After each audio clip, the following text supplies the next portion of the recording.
What's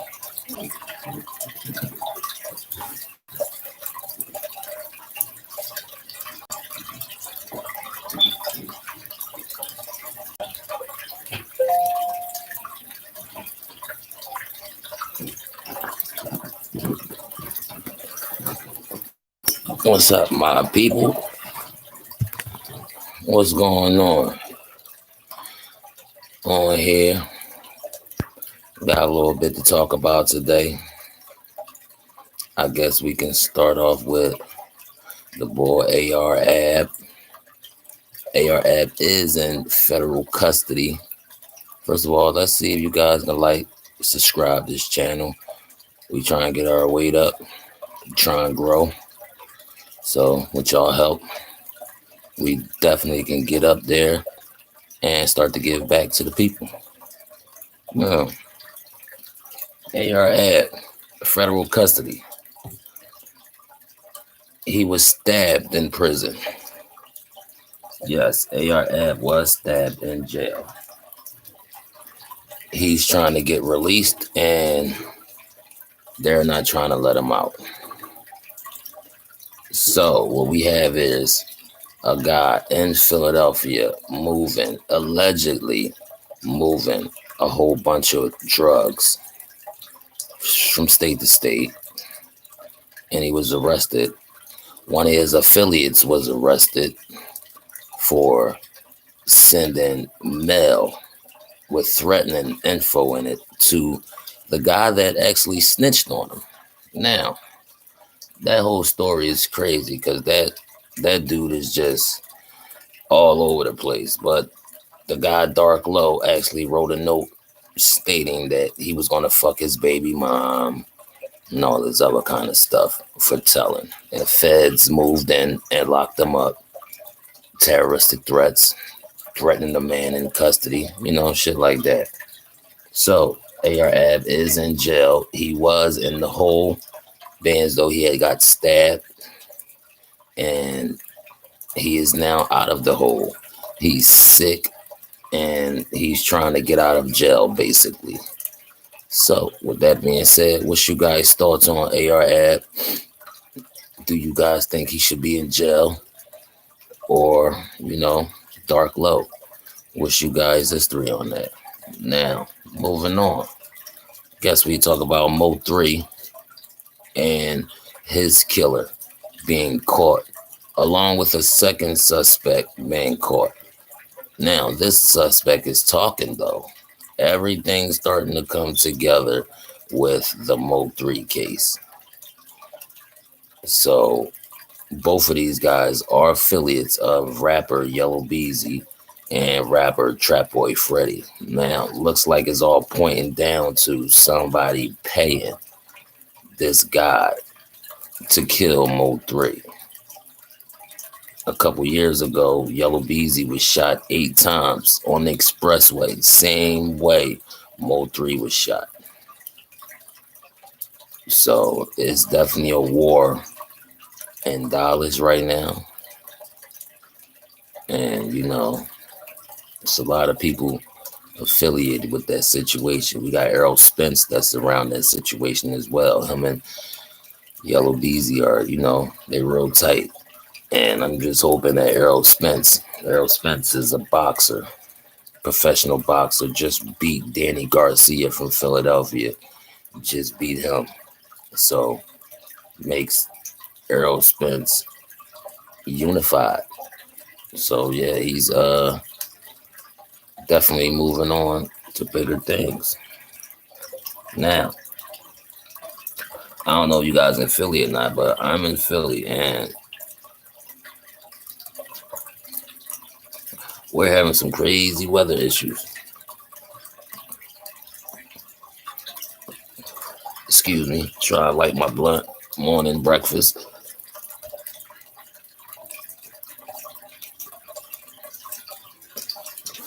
Yeah, so we having some crazy weather in Philadelphia right now.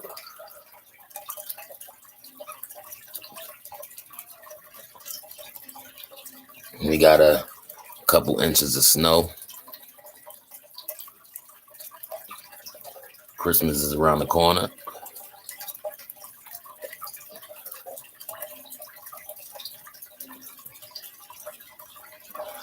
They just came out with their little vaccines, and a lot of people,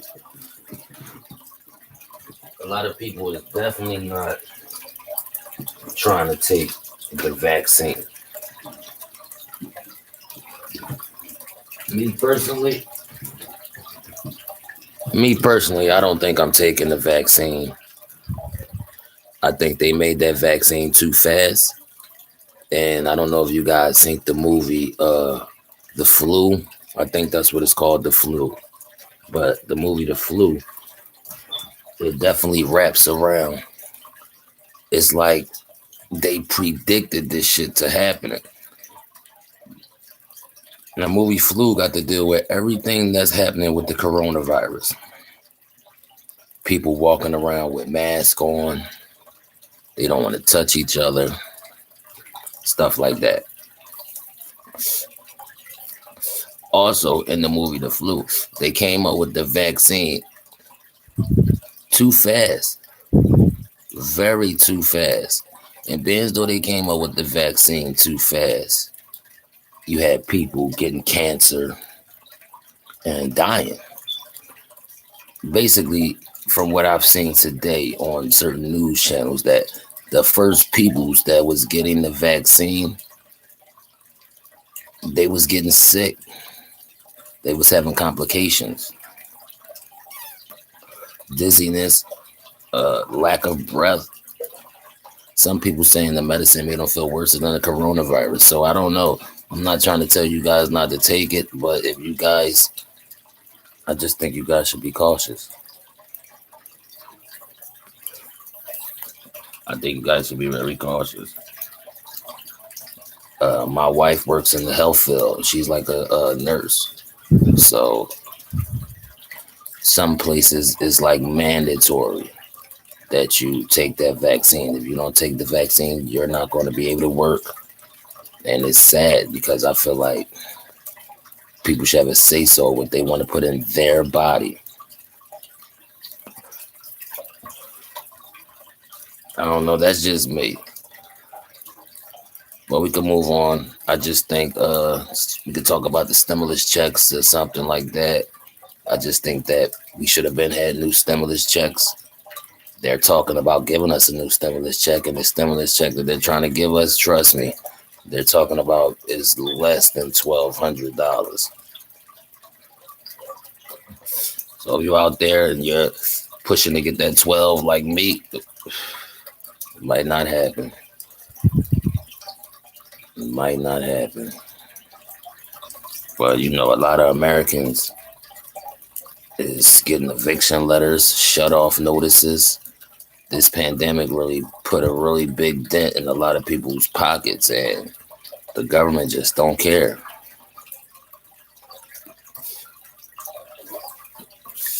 They just don't care. They stopped us from working. They gave us a virus. And at the end of the day, they like, all right, y'all go ahead out there.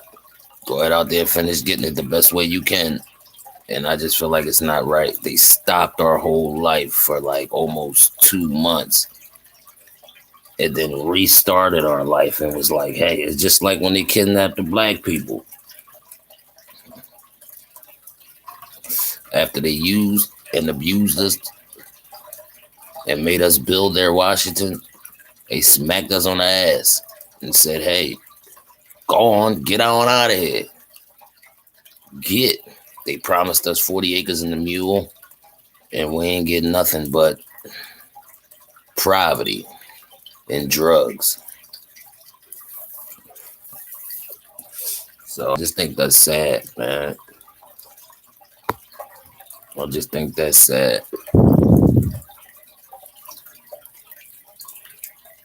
I wish one day everybody be able to have 40 acres and a mule. Meaning, I wish everybody be able to have a house and a car. Warm, clean, can walk in anywhere and buy whatever they want. And that's why I'm trying to push. I'm trying to get rich any means necessary. Not just for myself, my family. And once I do get rich and I do everything I need to do, I'm going to help people. Me and my wife always talk about it. We're really going to help people. We're not just them people that say we're going to do it and don't do it. Like, I want to build a shelter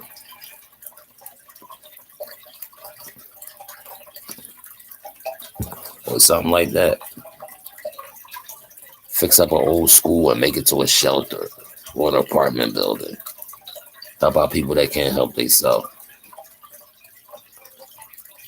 You know? But we will be back.